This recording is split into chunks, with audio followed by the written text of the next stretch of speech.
Selamat datang di channel ini rekan-rekan sekalian. Video kali ini kita membahas terkait dengan misi penyelamatan honorer menurut Deputi Abbas Subagja Kemenpan RB yang menyebutkan bahwa kebijakan P3K paruh waktu itu sebenarnya hanya kebijakan untuk memarkir honorer.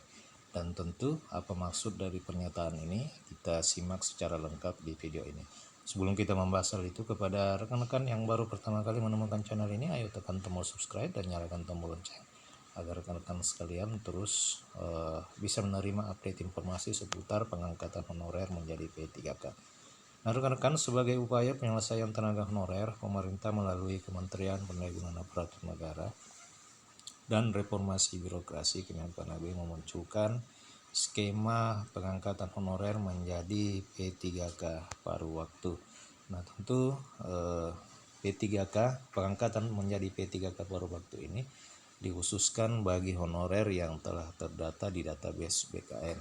Skema ini diambil sebagai langkah untuk mengakomodir para tenaga honorer yang tidak lulus pada seleksi P3K tahap 1. Nah, melalui skema ini juga tenaga honorer yang tidak terakomodir itu tetap dapat terselamatkan dan menjadi bagian dari aparatur sipil negara. Nah, rekan-rekan, P3K paruh waktu itu sudah termasuk bagian dari ASN. Tentu jika termasuk bagian dari ASN, tentu juga bisa menggunakan pakaian korpri ya. Kemungkinan bisa menggunakan pakaian korpri karena termasuk aparatur sipil negara, walaupun mungkin perbedaan dari sisi gaji ya, jika P3K paruh waktu ini tidak diatur secara nasional, akan tetapi sepenuhnya tergantung dari kebijakan masing-masing pemerintah daerah. Nah, regulasi terkait dengan P3K paruh waktu sendiri itu telah diterbitkan oleh Kementerian Pendayagunaan Aparatur Negara melalui Keputusan Menteri Nomor 16 Tahun 2025. Nah, kemudian rekan-rekan, berdasarkan informasi resmi, tenaga honorer yang terdaftar dalam database BKN yang mengikuti seleksi tahap 1 itu mencapai 1.500 orang. Kemudian sementara pada seleksi tahap 2 jumlah honorer yang terdaftar mencapai 116.000 orang.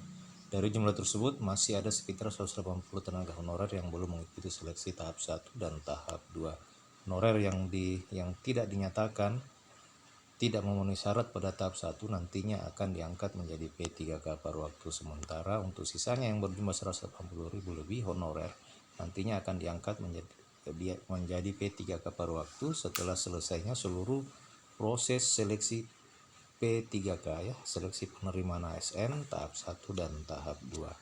Nah, rekan-rekan sekalian, Deputi Bidang Sumber Daya Manusia Aparatur Kemenpan RB juga menegaskan bahwa skema paruh waktu ini adalah upaya pemerintah untuk menyelamatkan tenaga honorer dari pemutusan hubungan kerja secara massal. Ia menilai hal ini hanya sebagai sementara dan bukanlah solusi jangka panjang dalam manajemen kepegawaian di instansi pemerintah.